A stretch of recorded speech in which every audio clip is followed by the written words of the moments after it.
Shalom semuanya. Stagnasi hidup merupakan masalah yang paling sering menjadi batu sandungan bagi kita semua. Perasaan bahwa hidup kita kok tidak ada kemajuan masih saja dicobai dengan masalah-masalah yang sama, hingga rasa bosan, tidak semangat, dan frustasi yang kerap menyelimuti. Padahal kita sudah merasa percaya dengan Tuhan. Jika berbuat dosa, kita juga selalu langsung minta ampun. Kita pun telah dibaptis dengan air maupun dengan Roh Kudus. Bahkan dalam hal keuangan pun kita tidak pelit. Namun, tetap saja kita merasa bahwa hidup kita tidak ada perubahan yang berarti. Padahal Yesus berkata kepada kita bahwa Aku datang supaya mereka mempunyai hidup dan mempunyainya dalam segala kelimpahan. Tetapi mengapa sampai sekarang hidup kita seperti belum dibawa Tuhan naik level? Puji Tuhan, Rasul Paulus telah memberikan kita jawaban atas pertanyaan ini. Dia menegaskan bahwa natur kedagingan yang ada di dalam diri kita lah yang merupakan akar penyebab mengapa hidup kita stagnan alias tidak bertumbuh. Roma 7 ayat 14-15 tertulis, "Sebab kita tahu bahwa hukum Taurat adalah rohani, tetapi aku bersifat daging, terjual di bawah kuasa dosa. Sebab apa yang aku perbuat, aku tidak tahu, karena bukan apa yang aku kehendaki yang aku perbuat, tapi apa yang aku benci, itulah yang aku perbuat."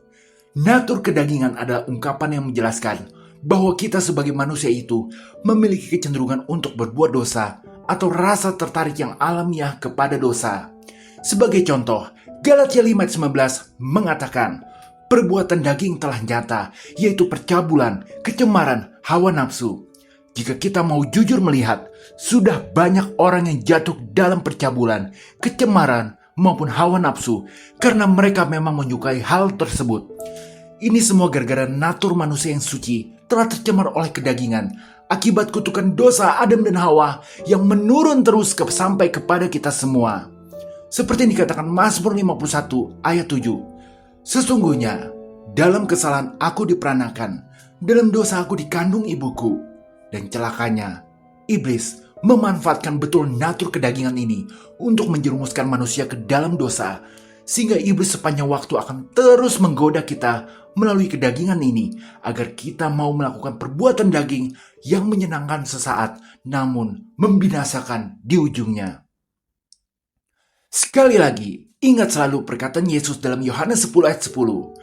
"Pencuri datang hanya untuk mencuri dan membunuh dan membinasakan.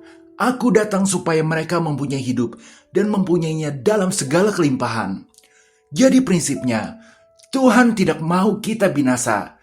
Tuhan ingin kita mempunyai hidup dan memilikinya dalam segala kelimpahan. Maka Tuhan terpaksa memproses karakter kita terlebih dahulu supaya kita tidak binasa, agar kita nantinya bisa tahan lama menikmati kelimpahan. Karena Tuhan lebih tahu karakter kita yang sesungguhnya dibanding diri kita sendiri. Kita boleh merasa sudah berbuat baik, tapi jika Tuhan yang mampu melihat kondisi sesungguhnya dari kita berkata bahwa diri kita belum baik, maka kita harus mempercayainya. Bayangkan, Hawa saja yang sudah menerima berkat hidup kekal dan kelimpahan di Taman Eden masih bisa digoda oleh iblis dan jatuh.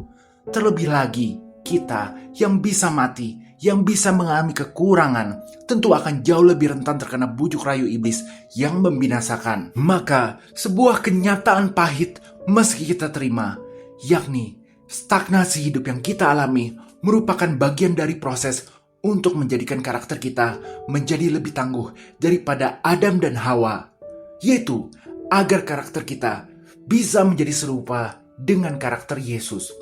Tuhan dengan sengaja turun ke dunia, merendahkan diri, menjadi manusia, selain untuk menyelamatkan kita, adalah untuk memberikan kita contoh nyata seperti apa karakter sempurna yang harus dimiliki oleh setiap kita. Jadi sama seperti umat Israel dalam kisah Keluaran yang berputar-putar selama 40 tahun di padang gurun, yakni menjalani hidup bagaikan roda yang berputar tanpa henti, namun tak menghasilkan kemajuan yang signifikan. Tuhan mengizinkan juga hal ini terjadi kepada kita semua demi untuk memproses karakter kita agar menjadi serupa dengan Yesus. Namun, Tuhan tahu bahwa manusia pasti tidak akan sanggup melewati proses ini. Terbukti di kisah Keluaran, hanya Yosua dan Kaleb yang berhasil masuk ke dalam tanah perjanjian dari semua orang dewasa dari generasi pertama orang Israel. Maka Tuhan mengaruniakan kepada kita Roh Kudus sebagai roh penolong yang akan memampukan kita menjadi serupa dengan Yesus. Sehingga inilah rahasia terbesar pertumbuhan hidup itu, bahwa Tuhan ingin kita selalu mau mendengar dan mentaati bimbingan Roh Kudus di dalam hidup ini untuk menaklukkan natur kedagingan kita melalui pertumbuhan rohani agar kita bisa serupa dengan karakter Kristus. Yesus berkata di Matius 16 ayat 25, "Karena barang siapa mau menyelamatkan nyawanya, ia akan kehilangan nyawanya. Tapi barang siapa kehilangan nyawanya karena aku, ia akan memperolehnya." Ini artinya, semakin kita mirip dengan Yesus, semakin kedagingan kita hilang. Kita lama-lama jijik dengan dosa. Misal, jika ada di antara saudara yang merasa berbohong tidak lagi menyenangkan, ketahuilah bahwa karakter Yesus semakin nyata terlihat dalam diri Anda. Jadi dapat kita ingat selalu bahwa mendengarkan suara Roh Kudus merupakan kunci pertumbuhan rohani untuk menaklukkan kedagingan dan mencapai kehidupan berlimpah. Jika kita tidak mendengarkan bimbingan Roh Kudus, maka kita sendiri yang rugi. Proses yang harus kita lalui akan semakin lama. Kita tidak mau hal itu terjadi. Satu hal yang perlu kita juga ingat selalu adalah kasih karunia. Meskipun Tuhan mengizinkan kita mengalami penderitaan ketika sedang diproses, kasih karunia Tuhan tetap nyata bagi kita. Tuhan akan memastikan bahwa segala pencobaan dan masalah yang kita hadapi takkan melebihi kekuatan kita. Ketika sudah tidak ada jalan keluar, kasih karunia Tuhan akan membukakan jalan keluar untuk kita. Kita harus mempercayai Tuhan sebagai Bapa kita. Seperti Bapa sayang kepada anaknya, demikianlah Tuhan mengasihi kita. Ketika kita sudah kelaparan dan berdoa meminta roti kepada Tuhan, sebagai Bapa yang baik, tidak mungkin Tuhan memberikan kita kalajengking. Yang ada, Tuhan akan memberikan pertolongan yang ajaib untuk kita yang percaya kepada Yesus dengan sepenuh hati.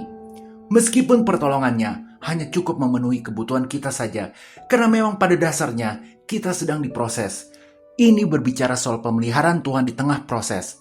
Sama seperti Tuhan memberikan mana, bukan daging kepada orang Israel di padang gurun, yang penting cukup.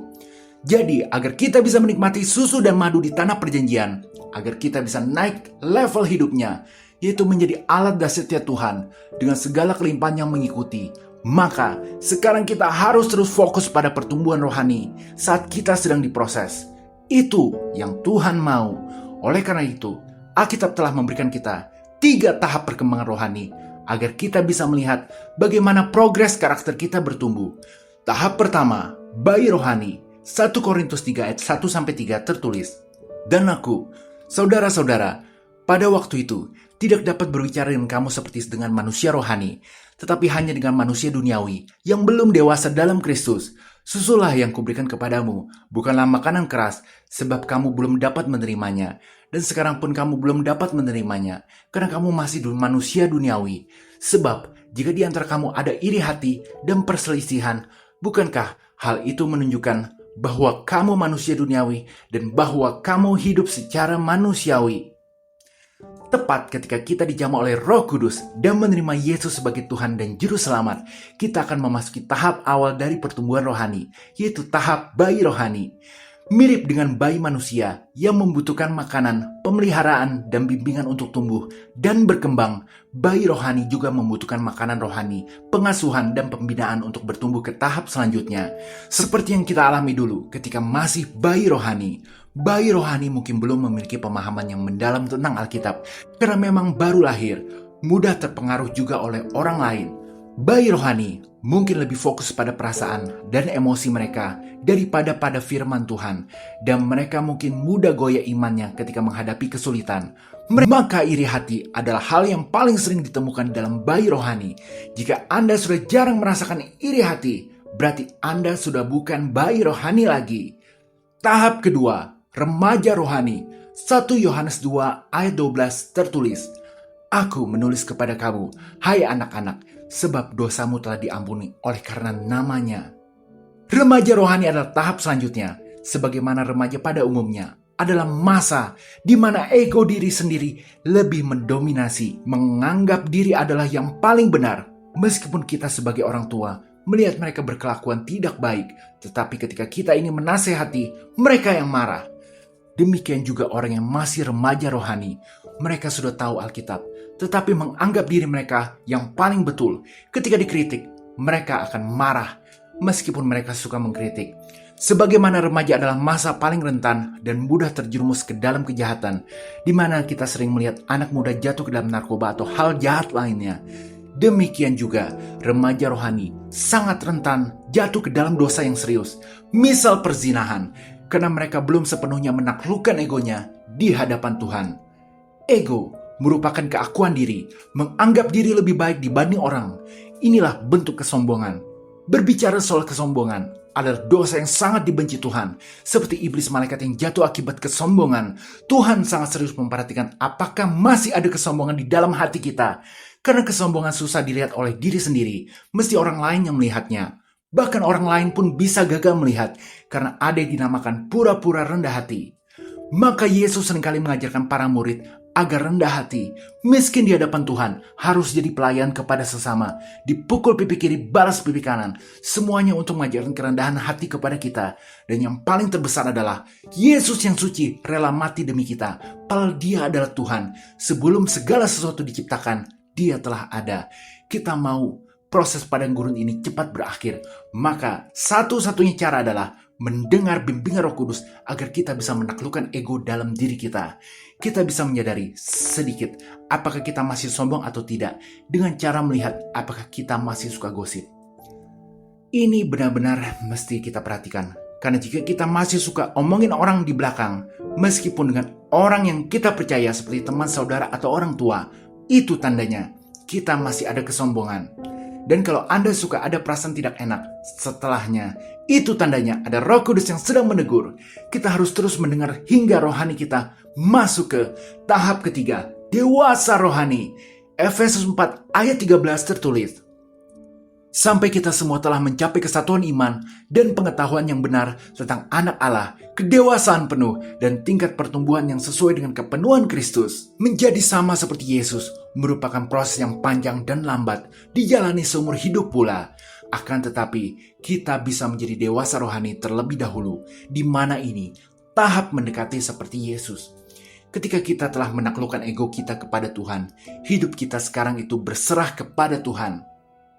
Jika kita punya keinginan tidak terkabulkan, maka kita tetap tersenyum dan percaya bahwa rencana Tuhan itu lebih indah. Iri hati juga bukan masalah, karena pada tahap dewasa rohani, kita mengerti bahwa setiap orang punya kelebihan dan tugasnya masing-masing. Kita pasti akan berhasil pada waktunya yang tepat. Roma 5 ayat 1 tertulis, sebab itu, kita yang dibenarkan karena iman, kita hidup dalam damai sejahtera dengan Allah oleh karena Tuhan kita, Yesus Kristus. Kita juga paham sekarang bahwa semua karena kasih karunia, dari kita bisa nafas sampai bisa makan hingga meraih segala sesuatu, itu semua merupakan pemberian dari Tuhan. Bahkan kita bisa selamat bukan karena perbuatan baik kita, tapi karena iman, sehingga kita pun akan selalu mempunyai damai sejahtera. Filipi 4 ayat 7 tertulis, damai sejahtera Allah yang melampaui segala akal akan memelihara hati dan pikiranmu dalam Kristus Yesus. Meskipun kita dipakai Tuhan untuk menyelesaikan tugas yang sulit, namun kita akan tetap dipelihara oleh damai sejahtera Tuhan. Kita harus berusaha sampai kepada dewasa rohani dengan secepat mungkin, agar kita bisa merasakan kelimpahan hidup yang Tuhan janjikan. Efesus 2 ayat 7 tertulis, supaya pada masa yang akan datang, Ia menunjukkan kepada kita kekayaan kasih karunia-Nya yang berlimpah-limpah sesuai dengan kebaikannya terhadap kita dalam Kristus Yesus. Iblis pun akan susah menjatuhkan Anda. Jika Anda sekarang sering merasakan damai sejahtera, itu tandanya Anda sudah dewasa rohani. Tetapi Anda harus tahu, perasaan tidak enak yang suka ada, itu merupakan dari iblis yang mencoba menjatuhkan Anda lewat berbagai macam cara, seperti pikiran negatif. Bahkan Yesus pun dicobai.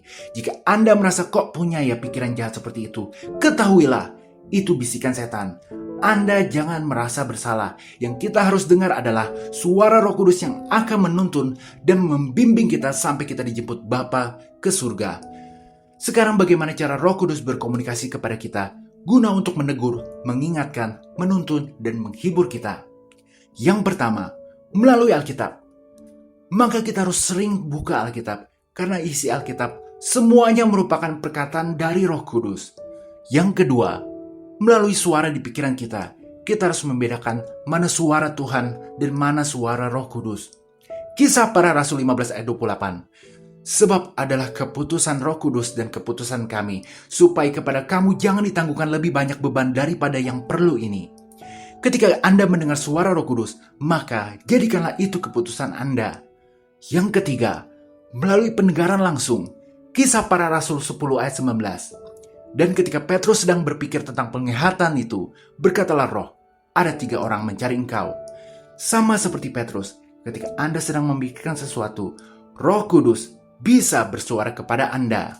Yang keempat, melalui orang lain, bahkan kepada orang yang bukan percaya. Jika Anda seperti mendapat teguran dari orang lain, bisa saja itu dari Roh Kudus. Yang penting adalah hikmat dan kedewasaan rohani untuk menerimanya. Yang kelima, melalui sesama orang percaya yang mempunyai Roh Kudus, khususnya karunia bernubuat dan berkata-kata dengan pengetahuan. Tapi kita harus bisa membedakan apakah itu benar dari Tuhan atau tidak. Kita harus berbuat seperti di 1 Tesalonika 5 ayat 20-21. Dan janganlah anggap rendah nubuat-nubuat, ujilah segala sesuatu dan peganglah yang baik. Yang keenam, melalui kegiatan kita. Jika Anda sedang nonton atau baca atau ngapain saja, tiba-tiba seperti ada yang menonjol keluar dalam pikiran Anda dan Anda tahu Anda mendapat kebenaran baru, itu bisa saja dari Roh Kudus. Dan yang terakhir, melalui mimpi dan penglihatan. Roh Kudus dapat berbicara dengan memberikan mimpi. Banyak contoh tokoh-tokoh Alkitab yang mendapatkan mimpi dari Tuhan. Maka yang terpenting adalah kepekaan kita. Semakin kita dekat dengan Tuhan Yesus, maka kita bisa semakin mengenal bahwa Tuhan sedang berkomunikasi dengan kita. Sebagai penutup, memahami bahwa itu adalah suara Roh Kudus didapat dari pengalaman mengikuti Yesus. Bahkan orang yang telah dewasa secara rohani pun bisa salah. Meskipun begitu, Tuhan sebenarnya lebih peduli dengan pertumbuhan karakter kita melebihi apapun. Misal kita bertanya apakah harus memilih A atau B, sebenarnya sama saja apapun pilihan kita, Tuhan akan tetap menjaga. Yang Tuhan pedulikan adalah pertumbuhan karakter kita. Bahwa apakah kita mau berlaku seperti Yesus di dalam hidup ini. Karena hanya dengan memiliki karakter seperti Yesus sajalah kita tidak akan lagi jatuh seperti Hawa meskipun digoda oleh berbagai macam godaan setan. Maka apapun pilihan kita di dalam hidup ini, ketika kita mau berusaha menjadi seperti Yesus, maka Anda akan berhasil. Tuhan mempunyai tujuan bahwa kita harus seperti Yesus dulu sebelum masuk surga. Maka ketika kita berbuat demikian, peninggian dan terobosan hidup yang berlimpah-limpah akan kita alami. Hidup kita akan dipakai dahsyat oleh Tuhan. Haleluya, amin. Akhir kata, pertumbuhan rohani karena terus mendengarkan Roh Kudus akan membawa kita menjadi dewasa. Dan akhirnya, kita bisa juga mengucapkan Galatia 2:20. Namun aku hidup, tetapi bukan lagi aku yang hidup, melainkan Kristus yang hidup di dalam aku. Dan hidupku yang kuhidupi sekarang di dalam daging adalah hidup oleh iman dalam Anak Allah yang telah mengasihi aku dan menyerahkan dirinya untuk aku. Dan karakter Kristus akan terpancar jelas kepada orang-orang Kristen yang hidup dalam kelimpahan, yaitu kita. Haleluya, amin. Jika berkenan berikan like, share, dan subscribe serta komen. Tuhan Yesus memberkati.